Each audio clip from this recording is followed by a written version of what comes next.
কোনো প্রাণীকে খাওয়ালে কি পুণ্য অর্জন করবেন, এটি মূলত হিন্দু আধ্যাত্মিক বিশ্বাস, লোকাচার ও দান ধর্মের সঙ্গে জড়িত একটি ধারণা।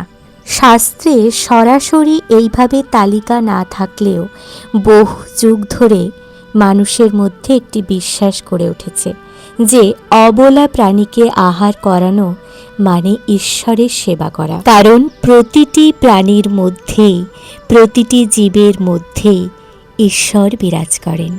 এই ধারণা সনাতন ধর্মের মূল ভিত্তি। চলুন বিস্তারিতভাবে একটু আলোচনা করি। প্রাণীকে খাওয়ানো কেন পুণ্য?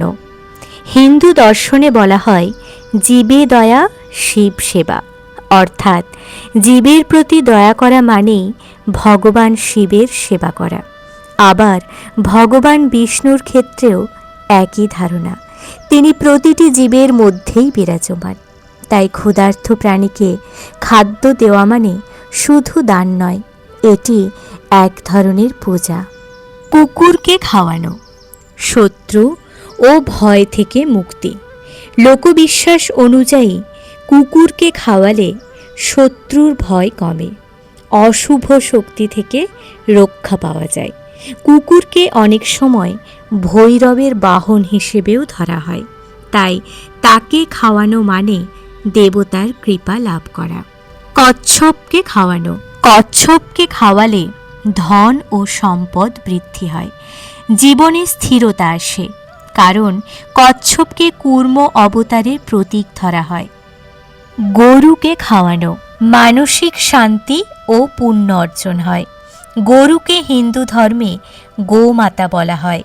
গরুকে খাওয়ালে মানসিক শান্তি আসে, সংসারে সুখ সমৃদ্ধি বৃদ্ধি পায়। গরুর মধ্যে সব দেবতার বাস আছে, এই বিশ্বাস বহু প্রাচীন। বানরকে খাওয়ানো।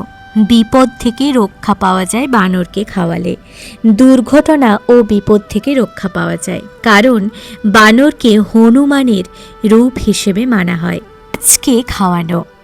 মাছকে খাওয়ালে অর্থ প্রাপ্তি হয়, অর্থ লাভের সম্ভাবনা বাড়ে, জীবনে প্রবাহ ও উন্নতি আসে। জলতত্ত্বের সঙ্গে অর্থ ও সমৃদ্ধির যোগ রয়েছে, এই বিশ্বাস থেকেই এটি এসেছে। হাতিকে খাওয়ানো। ঐশ্বর্য ও বড় সুযোগ পাওয়া যায় হাতিকে খাওয়ালে। ঐশ্বর্য বৃদ্ধি পায়, বড় সুযোগ ও সম্মান আসে। হাতি হলো ভগবান গণেশের প্রতীক। পিঁপড়েকে খাওয়ানো। পিঁপড়েকে খাওয়ালে জীবনে কর্মের সফলতা আসে। তাহলে আমাদের বাড়িতে কিন্তু পোষ্য থাকে, তাদেরকে তো আমরা সঠিকভাবে খাওয়াবই। আবার রাস্তাতেও যে পশু পাখি রয়েছে, আমাদের চারপাশে যে পশু পাখি রয়েছে, যে অবলা জীবেরা রয়েছে, তাদেরকেও আজ থেকে খুব ভালো করে যত্ন নিন। আর সবাই খুব ভালো থেকো। টাটা। আজ তাহলে আসি, এরকমই ভিডিও নিয়ে আবার তোমাদের সঙ্গে দেখা হবে। টাটা।